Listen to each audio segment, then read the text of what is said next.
All right, welcome to the Collector Car Podcast. We have a lot to talk about today, at least from an update perspective. I apologize, this is a little shorter episode. I did a bunch of interviews from Velocity Invitational, and I had some IT issues. I don't know, my memory card went bad or something. I'm not quite sure. So I do have a really nice interview with Sam from Revs. Be sure to stay tuned for that because they do start up the engine on this really cool historic car. There'll be about 30 seconds of really cool engine noises if you're audio only, but stick through that. And then we meet the guys from Kindred who does some resto mod stuff, which is really cool. But I did want to talk about a couple things first. Let's see. This day in automotive history, June the 18th, the Nürburgring opened. The first checker taxi was built. Pontiac celebrated its 15th millionth vehicle, and Pixar premiered Cars 2. That's not bad for a single day in the automotive world, I'd say. Now, what happened yesterday? Well, something significant happened yesterday. I finally sold one of my two cars. If you're on my newsletter, I did a newsletter that said one of these two must go. So I put my 65K code Mustang convertible up for sale, as well as my 1966 Pontiac GTO that's unrestored, was on Jay Leno's garage, all sorts of cool stuff. Up for sale as well. And which one sold? It was the Pontiac GTO. Now, while I can't tell you where it went, what I can tell you is that it went to a friend who is a collector, who it's a family that likes to collect cars, and they're all about preservation. So it's not going for a quick flip. It's going for a long-term cherished home. So I'm very excited about that. What is also cool, a local artist, Tom Triplett, he did a painting of the car, the front grille area. I'll put a picture up here in a second. And I've always loved it. And so I wanted to include that as a thank you for buying the car for the new owner. So that is wrapped up and in the trunk of the car. It just got loaded up yesterday, so it's on its way to its new home. So I'm very sad to see the car go. Normally it's all about the experiences. And I am not a, how do you say it, preservation guy. Like, I love preservation cars, but I'm not sure I'm the guy that should have one in his collection for a long time because I like to drive my cars. I was always really nervous whenever I drove the GTO, so it's going to a great home. And now I'm on the hunt for something new. I have a couple things I hope to make offers on, some friends' cars, but nothing's landed yet. So if you have something special that you would like to send my way for a private sale, and it's something I could cover on the podcast if you like, just shoot me a note, greg@thecollectorcarpodcast.com. What am I looking for? Well, I would love to have an air-cooled Porsche. I'd love to have an M3, maybe an E36, E46 generation. I'd love to have an Acura NSX. I'm kind of all over the place.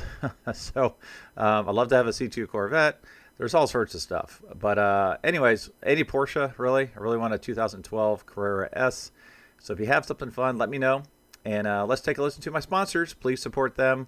And then we'll get on to Velocity Invitational. If you're a collector, you already understand stewardship, preserving what matters, planning ahead, and passing things on the right way. That's exactly how Peristyle Wealth approaches financial planning. As the Ferrari Club of America's official wealth management partner, they help avid collectors who value resilience and attention to detail. And the founder, John Suarez, is active in the community. I've judged one of his cars before, and I see him at events all over the country. To learn more, go to peristylewealth.com. Peristyle Wealth Advisory Services offered through New Edge Advisors, LLC, a registered investment advisor.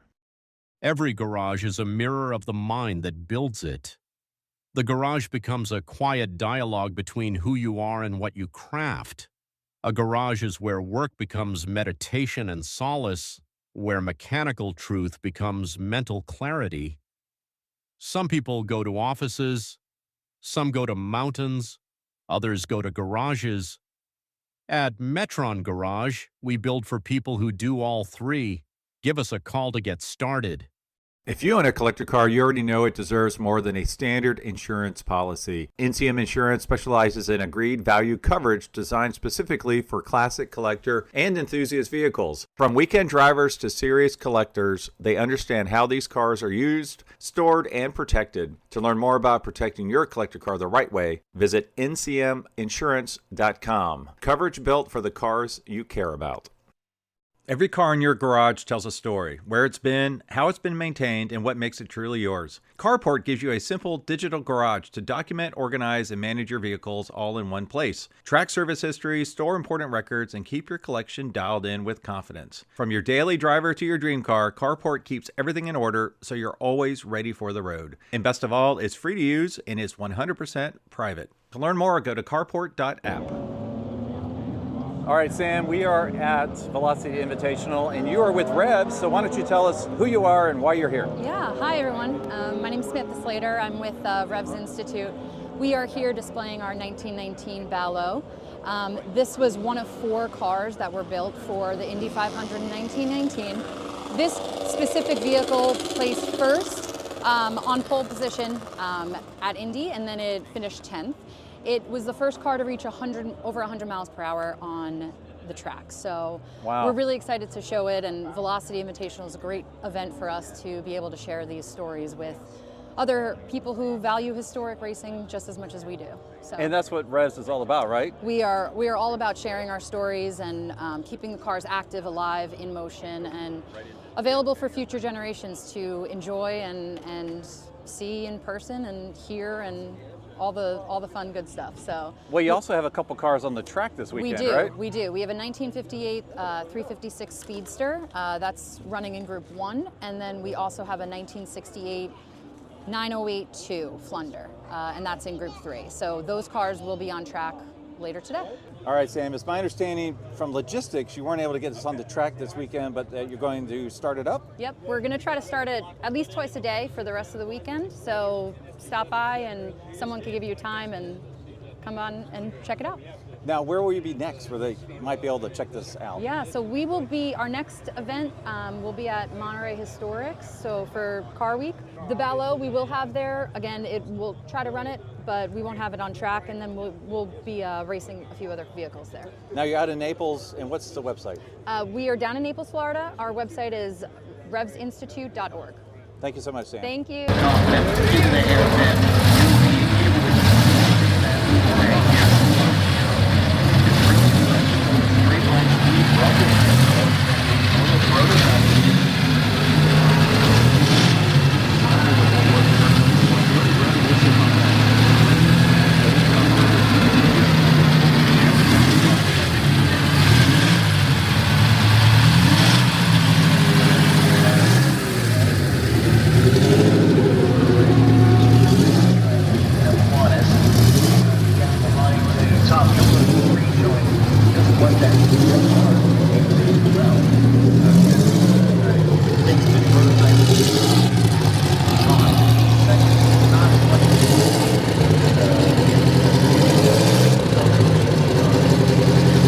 That was the 30 seconds of engine noise.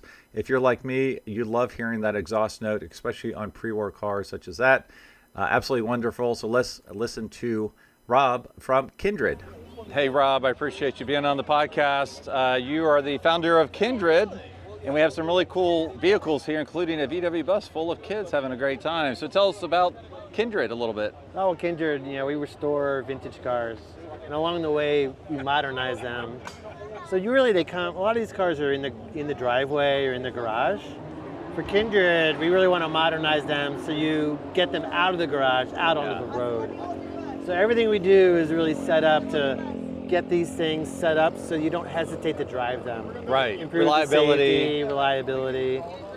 And then we also have dealers across the country who offer service. So you have a good chance to actually service the cars too, instead of just working on them yourselves. Right. So give me an example, because obviously this is a really cool VW bus here. I see like nice interior. Does it also, you do like power plant upgrades at times? So for the VW bus, the original bus had 46 horsepower. Yeah. And it had drum brakes. So you really had to plan ahead to stop. Yeah. Right.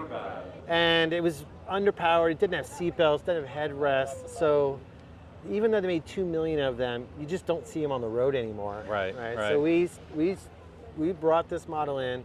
We spent about a year and a half redesigning the vehicle itself.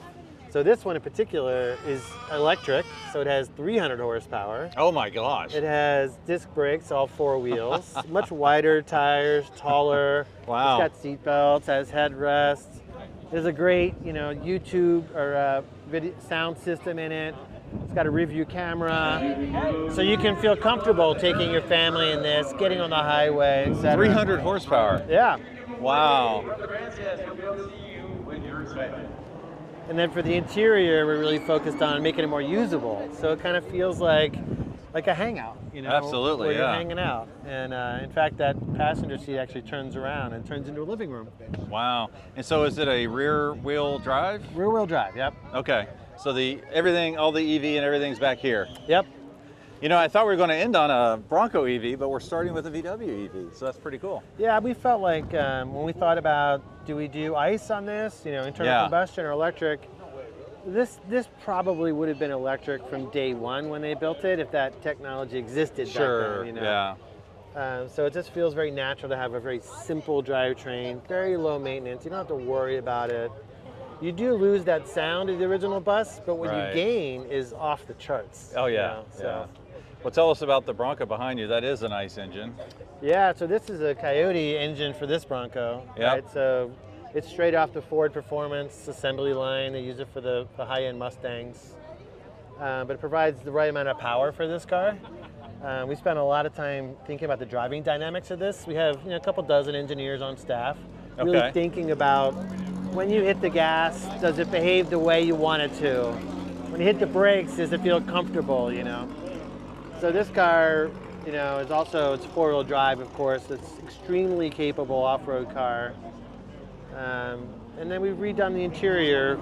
Just little things like a drink holder. Right. And a volume knob instead of that buttons, Yeah. So just to make it more approachable as a car, so you can drive it every day. Now I see this one has the options to break out. So all in, this one's $224, it looks like? That's right. Yeah, it's $199 as the base, and then the roof essentially adds some cost to it. So personally, I live in California, so I have one without a roof. Sure. Yeah. And it's a great experience to be out there driving this car around. As a convertible, essentially, is what it is. Yep. Now is yours ICE or electric? I'm lucky. I get to drive them both. But mine, I have the first car we ever built, which was an ICE Bronco. Okay. Yeah. Well, let's go look at the EV one here. Yeah. So what percent of demand have you seen for electric versus ICE? Right now, it's about 1/3 electric. Oh, that much? Okay. But what happens is when people drive them back to back, the realization is that the electric actually drives much more like a modern car. Right. So it has independent suspension on all 4 wheels instead of that solid axle in front. So you really don't have a truck feel to this. It's much more modern. Right. And the right. steering is more contained and centered, which is helpful. Oh, yeah. It's an Okay. all-wheel drive car also. Yep. So it's a little more, if you're looking for the modern driving experience, it's electric. If you're looking for a little more rowdy, then you're thinking gas, right? So, so still based on a Bronco chassis? Yeah, these are all original Broncos. We have a boneyard back at the factory, which is about 5 miles this way, Okay. with old Broncos, and depending what the customers are looking for, we build gas or electric. We build them up the exact same way every single time, so they're very standardized, and that improves the quality by a lot, right? And so battery pack? There's 3 And? battery packs in this. Okay. There's one in the hood here, and there's one down the frame rail, and there's one replaces the gas tank. So And all-wheel drive, is it single engine? 2 Or a motors. motor? Yeah, two motors, one up front each and one in axle? back. Okay. Yep. Which gives it a very, very comfortable stance and great stability. So this car is I love the colors, that mustard. It's one of the original colors. We offer 8 colors. 4 of them are kind of original, and 4 are more modern colors. This thing smells new, I love it. Oh yeah, we do all that in-house. we buy rolls of leather in-house. Oh, it smells good. And I love your charging pad there Yep. with the cup holders. We and- really felt like it's we nice. want some of these modern conveniences. Charging your phone Oh, yeah. and having that pad so you can see it for directions, and drink holders. And Right. we put a lot of thought into that so that it can be your daily driver. What other what other cars do you work on, or SUVs? We do, so the way we work is we do a new model every year Okay. and put it in production. It'll always be in production. So Oh, the okay. Kindred lineup expands essentially by one model every year. So we just announced our next model, which is the 911. Ooh, okay. So we're doing a 911. The first one will be an electric 911. First deliveries will be in January of next Okay. year. So the whole company is obsessed with the design process. Yeah. Choosing the fabrics, choosing the interior, usability of it, Right. things like that. So what are the other models currently? VW Bus, Bronco. VW Bus, Bronco Gas, Bronco Electric. Okay. So those three are in production, and then the fourth will be the EV911, and we haven't announced the fifth one yet.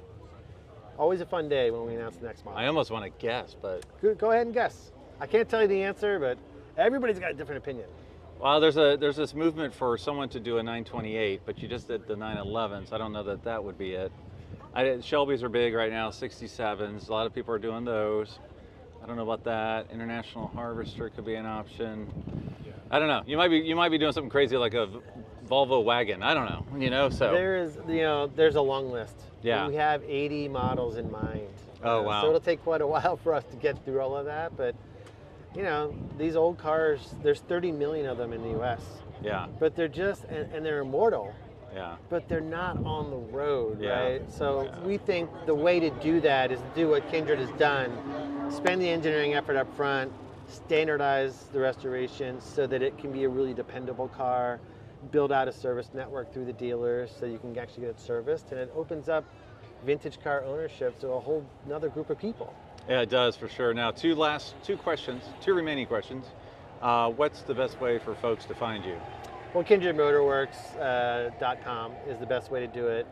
We love having people come visit the factory. Yeah, it we looks actually invite gorgeous. our customers actually come and work on their cars wow. for the day. Do you charge them? No. And then we're at various events. We'll be at Aspen Food and Wine. We'll be out in the Hamptons this summer. That's the best way, really. Or you can visit our dealers in Texas. We have a dealer called Sewell, and in Boise we have Lyle Pearson. So Okay. you'll be seeing more and more of Kindred as time goes by. All right, my last question. Where does the name come from? Well, I was struggled guess. finding a name for this. Yeah. I love that word kindred. There's a positive connotation to it. It's underused, I would say. You Yeah. don't hear it very often, but it hints towards community, but it also hints towards kindred spirit. That's what I was thinking. And these yeah. cars really are the kindred spirit of the old ones, or Yeah. vice versa. Yeah. And it just indicates who we are in a positive way. No, that's awesome. I Yeah. love it. Well, thanks so much for taking a few minutes to share Kindred with me. Thank you. Great to meet you.